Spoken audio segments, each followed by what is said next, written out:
Welcome to కొలమ్స్ అండి. My self Manikanta. ఈ వీడియోలో ఇండియన్ సొసైటీకి సంబంధించినటువంటి అంశాల గురించి డిస్కస్ చేద్దాం. ఎందుకంటే most of the aspirants Indian సొసైటీకి సంబంధించి సోర్సెస్ గురించి అడుగుతున్నారు. అలానే ఇండియన్ సొసైటీ ఏ విధంగా చదవాలి అనేటటువంటి క్వెషన్‌ని చాలా ఎక్కువగా అడగడం జరుగుతుంది. అండ్ ఆల్సో చాలామందికి కన్‌ఫ్యూజన్‌ని క్రియేట్ చేసేటటువంటి ఒక సబ్జెక్ట్ కూడా మనకి గ్రూప్ 2లో ఇదే ఉన్నది. కాబట్టి ఈ వీడియోలో ఇండియన్ సొసైటీకి సంబంధించి సోర్సెస్ కావచ్చు, అలానే ఏ విధంగా చదవాలి, ఇటువంటి అన్ని అంశాల గురించి కూడా మాట్లాడుకుందాం. సో, ఫస్ట్ ఎప్పుడైనా నేనెప్పుడు చెప్పేది ఒకటే, ఆ సబ్జెక్ట్‌కి సంబంధించినటువంటి సిలబస్ ఏదైతే ఉందో, దాని మీద పూర్తి క్లారిటీ మీకు రావాల్సినటువంటి అవసరం ఉంది. సిలబస్‌ని మనం చూడకుండా ఏదైనా సబ్జెక్ట్‌ని అప్రోచ్ అయ్యాము అంటే, దానివల్ల ఎటువంటి ఉపయోగం గూడా ఉండదు. అండ్ ఆల్సో అది ఎగ్జామ్ ఓరియంటేషన్‌గా ప్రిపరేషన్ గూడా మనకి తీసుకెళ్ళదు. సో దట్ మీరు ఇండియన్ సొసైటీని పూర్తిగా అర్థం చేసుకోవాలన్నా, లేదంటే ఇండియన్ సొసైటీలో మంచి స్కోర్ సాధించాలి అంటే, మనందరం ఫస్ట్ చేయాల్సిందేంటంటే, ఏంటి సిలబస్‌లో ఇచ్చాడు, సిలబస్‌లో ఏం మెన్షన్ చేశాడు అనే దాని మీద పూర్తి క్లారిటీ ఉండాల్సినటువంటి అవసరం ఉంది. సో, ఫస్ట్ మనం చూద్దాం. సిలబస్‌లో ఏం మెన్షన్ చేశాడు అనేది. దెన్ ఆ తర్వాత దానికి సంబంధించినటువంటి సోర్సెస్ ఏంటి అనే వాటి గురించి కూడా మాట్లాడదాం. So, first structure of Indian society, social issues, welfare mechanism అన్నారు. సో, భారతీయ సమాజం యొక్క నిర్మాణం గురించి ఇచ్చారు. దెన్ ఆ తర్వాత సామాజిక సమస్యల గురించి చెప్పడం జరిగింది. మూడోదేంటంటే వెల్ఫేర్ మెకానిజం, సంక్షేమ సంబంధిత అంశాల గురించి ఇవ్వడం జరిగింది. ఇక్కడ మనం బాగా గమనిస్తే మనకు అర్థమయ్యేదేంటంటే ఫ్రీక్వెంట్‌గా కొన్ని టర్మ్స్ అనేవి రిపీట్ అవుతూ వచ్చాయి. ఏంటి ఆ టర్మ్స్ అనేది ఒకసారి చూద్దాం. ఫస్ట్ చూడండి, ఇక్కడ క్యాస్టిజం అని ఇచ్చారు. మనకి స్ట్రక్చర్ ఆఫ్ ఇండియన్ సొసైటీలో one of the important feature caste system.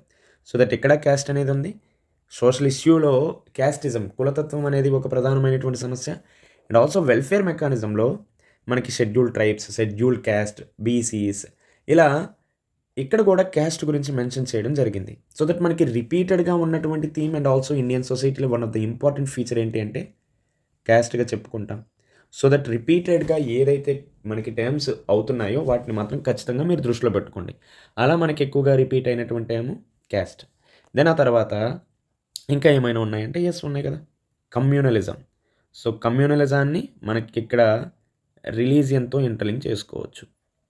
Then ఇక్కడ మైనారిటీస్‌కి సంబంధించినటువంటి అంశాల గురించి కూడా మెన్షన్ చేశాడు. సో, ఇక్కడ రెండోది ప్రధానమైనటువంటి అంశం ఏంటంటే రిలీజియన్. రైట్. దెన్ ఆ తర్వాత ఇంకేమైనా అంశాన్ని మెన్షన్ చేశాడంటే ఇంకా మెన్షన్ చేశాడు ఏంటంటే వుమెన్. సోషల్ ఇష్యూలో కూడా వుమెన్ రిలేటెడ్ ఇష్యూస్ చాలా ఎక్కువగా ఉన్నాయి. So that crime against women. So crime against women అంటే మనకి బాగా గుర్తొచ్చేది డొమెస్టిక్ వైలెన్స్ కావచ్చు, చైల్డ్ లేబర్ కావచ్చు, చైల్డ్ మ్యారేజెస్ కావచ్చు, మ్యారిటల్ రేప్ కావచ్చు, వుమెన్ మీద ఎక్కువగా జరుగుతున్నటువంటి అత్యాచారాలు కావచ్చు. ఇవన్నీ కూడా క్రైమ్ ఎగైనెస్ట్ వుమెన్ కిందకే వస్తాయి. And also dowry related harassments. So, ఇక్కడ వుమెన్ రిలేటెడ్ ఇష్యూ ఇచ్చారు. అండ్ ఆల్సో ఇక్కడ వుమెన్ రిలేటెడ్ సంబంధిత అంశాల గురించి మెన్షన్ చేశాడు. దీంతో పాటు వెల్ఫేర్ మెకానిజంలో వుమెన్‌కి సంబంధించినటువంటి అంశాన్ని కూడా మెన్షన్ చేశాడు. సో దట్ ఇంకొక రిపీటెడ్ టర్మ్ ఏంటంటే వుమెన్. దాని తర్వాత ఇంకేమైనా రిపీటెడ్ టర్మ్స్ ఉన్నాయా అంటే చూద్దాం. సో, ఇక్కడ మనకి child labour and child abuse అని ఇచ్చాడు. అండ్ ఆల్సో ఇక్కడ చిల్డ్రన్ అనేసి ఇచ్చాడు. సో దట్ చిల్డ్రన్ అనేటటువంటి టాపిక్ కూడా మనకి రిపీటెడ్‌గా ఉంది. సో, ఇలా మనం బాగా గమనిస్తే రిపీటెడ్‌గా ఉన్నటువంటి టర్మ్స్ ఏవైతే ఉన్నాయో అవి మనకి చాలా చాలా ఇంపార్టెంట్. సో, ఫస్ట్ మనం ఏం చేయాలి అంటే సిలబస్‌ని పూర్తిగా అర్థం చేసుకుంటే క్లారిటీ కంప్లీట్‌గా తెలుస్తుంది. అండ్ ఆల్సో ఎక్కువగా ఏవి రిపీట్ అవుతున్నాయి అనే దాని మీద అవగాహన వస్తే ఇండియన్ సొసైటీని మనం ఈజీగా అర్థం చేసుకోవచ్చు. అండ్ ఆల్సో ఈజీగా స్కోర్ కూడా సాధించవచ్చు. సో, మీరు సిలబస్‌ని పూర్తిగా చదివితే మనకు అర్థమైంది కదా! ఏంటి కొన్ని థీమ్స్ అనేవి రిపీటెడ్‌గా ఉన్నాయి. లైక్ వుమెన్ కావచ్చు, రిలీజియన్ కావచ్చు, చిల్డ్రన్ కావచ్చు, క్యాస్ట్. సో, ఇది మనం ఇంతవరకు అర్థం చేసుకున్నాం. దెన్ ఆ తర్వాత ఇండియన్ సొసైటీని ఎలా చదవాలి అనేటటువంటి అంశం గురించి కూడా చూద్దాం ఒకసారి. సో, ఈ వీడియో మీరు చూడండి. ఫర్దర్‌గా మీకు ఇంకా ఇండియన్ సొసైటీ రిలేటెడ్ ఏమైనా డౌట్స్ ఉంటే కామెంట్ సెక్షన్‌లో తెలియజేయండి. దానికి అనుగుణంగా నేను ఫర్దర్‌గా వీడియోస్ కూడా చేస్తాను నాకు వీలుంటే. సో, ఇండియన్ సొసైటీని చాలామంది మార్కెట్‌లో సోషియాలజీగా మనకి ముందుకు తీసుకురావడం జరిగింది. ఈ విషయం ఎందుకు చెప్తానంటే మోస్ట్ ఆఫ్ ద బుక్స్ అన్నీ కూడా మనకి ఈ విధంగానే ప్రజెంట్ చేశారు. సామాజిక శాస్త్రం వేరు, అలానే భారతీయ సమాజం వేరు. సో, చాలా వరకు బుక్స్‌లో మనకి ఎక్కువగా దేని గురించి మెన్షన్ చేశారు అంటే, ఈ స్ట్రక్చర్ ఆఫ్ ఇండియన్ సొసైటీ గురించి ఎక్కువగా మెన్షన్ చేశారు. Social issues and also welfare మెకానిజంకి అంత ఎక్కువగా ప్రాధాన్యత ఇవ్వలేదు. సో దట్ మీరు ఎప్పుడైనా చదివేటప్పుడు ప్రయారిటీ బేస్డ్‌గా చదవండి. ఇప్పుడు స్ట్రక్చర్ ఆఫ్ ఇండియన్ సొసైటీ ఉంది. భారత సమాజానికి సంబంధించినటువంటి నిర్మాణం ఏదైతే ఉందో, ఇది చాలా వరకు సబ్జెక్టివ్‌గా ఉంటుంది. దెన్ ఆ తర్వాత మనకి ఇచ్చినటువంటి సోషల్ ఇష్యూస్, సామాజిక సమస్యలు కావచ్చు, ఆ తర్వాత ఉన్నటువంటి వెల్‌ఫేర్ మెకానిజం. ఈ 2 కూడా మనకి డైనమిక్‌గా ఉంటాయి. Dynamic in the sense current అఫైర్స్‌ని దృష్టిలో పెట్టుకొని కూడా అడగడానికి అవకాశాలు ఎక్కువగా ఉంటాయి. అలానే structure of Indian society only static ఉంటుందంటే, స్టాటిక్ కాదు. అది కూడా డైనమిక్‌తో, కరెంట్ అఫైర్స్‌తో ఇంటర్‌లింక్ అయి ఉంటుంది. సో దట్ ఇక్కడ నేను ఒక అంశాన్ని ఎక్కువగా స్ట్రెస్ చేస్తున్నా. ఏంటి అంటే కరెంట్ అఫైర్స్. ఇండియన్ సొసైటీ అంటే చాలామంది స్టాటిక్‌గా ఉన్నటువంటి సబ్జెక్ట్ అంటారు.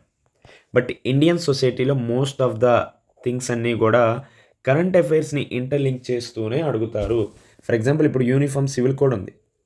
మనం యూనిఫార్మ్ సివిల్ కోడ్‌ని పాలిటీ పర్స్పెక్టివ్‌లో చదువుతాం. బట్ దీన్ని ఇండియన్ సొసైటీలో కూడా అడగడానికి ఆస్కారం ఉంటుంది. అండ్ ఆల్సో రిజర్వేషన్‌కి సంబంధించినటువంటి కాన్స్టిట్యూషనల్ ఆర్టికల్స్ అన్నీ కూడా పాలిటీలో చదువుతాం. బట్ మనకి క్యాస్ట్‌కి సంబంధించినటువంటి అంశాలు చదివేటప్పుడు రిజర్వేషన్ కూడా ఒక ఇంపార్టెంట్ అంశం కాబట్టి ఇది కూడా సొసైటీలో చదువుతాం. అండ్ ఆల్సో ఉమెన్‌కి రిలేటెడ్‌గా ఉన్నటువంటి కాన్స్టిట్యూషనల్ ఆర్టికల్స్ కూడా మనకి ఎక్కడొస్తాయి? అది ఇండియన్ పాలిటీలో చదువుతాం అండ్ ఆల్సో ఇండియన్ సొసైటీలో చదువుతాం.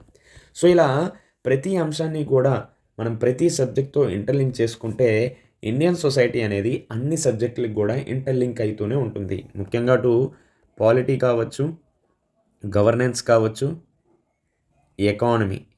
ఈ 3 సబ్జెక్ట్స్‌కి కూడా మనకి ఇండియన్ సొసైటీ ఇంటర్‌లింక్ అవుతూనే ఉంటుంది. ముఖ్యంగా ఇక్కడ social issues and also welfare mechanisms ఏవైతే ఉన్నాయో, అవి ఖచ్చితంగా కరెంట్ అఫైర్స్‌ని దృష్టిలో పెట్టుకొనే అడుగుతారు కాబట్టి, మీరు ఇండియన్ సొసైటీని చదివేటప్పుడు కరెంట్ అఫైర్స్‌ని ఇంటర్‌లింక్ చేసుకొని కూడా చదవాలి. ఇకపోతే ఇంపార్టెంట్‌గా మీ అందరూ కూడా ఎక్కువగా స్ట్రెస్ చేసేదేంటంటే సోర్సెస్ గురించి. సార్ ఏ సోర్సెస్ బాగుంటాయి అనేసి. వన్ థింగ్ ఏంటంటే మనకి మార్కెట్‌లో ఏదైనా స్టాండర్డ్ సోర్స్ ఉంది అంటే అది కేవలం ఎన్‌సీఈఆర్‌టీకి సంబంధించినటువంటి బుక్స్‌గానే మనం చూడాలి. సో, అది ఎన్‌సీఈఆర్‌టీ క్లాస్ 11థ్ అలానే క్లాస్ 12థ్‌కి సంబంధించినటువంటి ఎన్‌సీఈఆర్‌టీస్ మనకి ఇండియన్ సొసైటీకి ప్రామాణికంగా ఉన్నటువంటి బుక్స్. సో, మళ్ళీ అందరికీ డౌట్ రావచ్చు. సార్ ఇంగ్లీష్ మీడియంలో చెప్పారు. బట్ తెలుగు మీడియంలో ఏం లేవా అంటే యెస్ ఉన్నాయి. తెలుగు మీడియంలో అయితే భారతీయ సమాజం శ్రవణ్ శ్రీరామ్ గారు రాసినటువంటి బుక్కు. అలానే భారతీయ సమాజం ప్రసన్న హరికృష్ణ సార్ రాసినటువంటి బుక్స్ అయితే మనకి మార్కెట్‌లో అవైలబుల్‌గా ఉన్నాయి. ఇంకోటి చెప్తున్నా మీరు ఈ బుక్స్ ఏవి తీసుకున్నా కూడా ప్రామాణికంగా తీసుకునేది సిలబస్. సో, సిలబస్‌ని మీరు దృష్టిలో పెట్టుకొని ఏదైనా బుక్‌ని ఫాలో అవ్వండి. అందులో ఏది ఇచ్చాడో అదే గుడ్డిగా చదవడం కంటే సిలబస్‌ని చూసి మొన్న మనకి జరిగినటువంటి 2024లో జరిగినటువంటి ప్రిలిమ్స్ పేపర్‌ని కూడా పక్కన పెట్టుకోండి. ఇది మాత్రమే కాకుండా అంటే 2024లో మనకి ప్రిలిమ్స్ ఇండియన్ సొసైటీ కూడా one of the important subject ఉంది. దీంతో పాటు తెలంగాణలో కూడా మనకి గ్రూప్ 2లో ఇండియన్ సొసైటీ 50 మార్కులకు ఉంది. సో దట్ వీలైతే మీరు ఆ పేపర్‌ని కూడా చూడటానికి ట్రై చేయండి. ఈ 2 పేపర్స్‌ని చూడడమే కాకుండా ఇఫ్ ఇన్ కేస్ మనకి ఎన్‌సీఈఆర్‌టీలో కొన్ని పీవైక్యూస్ కూడా ఉంటాయి కాబట్టి వాటిని కూడా చూడడానికి ట్రై చేయండి. బట్ ఎక్కువగా ప్రాధాన్యత ఇచ్చేదేంటంటే కరెంట్ అఫైర్స్.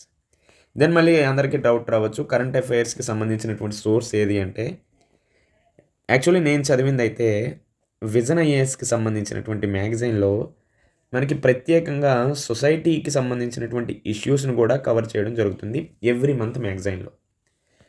ఇది కాకపోతే పీటీ 365 అనేది కూడా మనకి విజన్ ఐఏఎస్ వాళ్ళు రిలీజ్ చేస్తారు.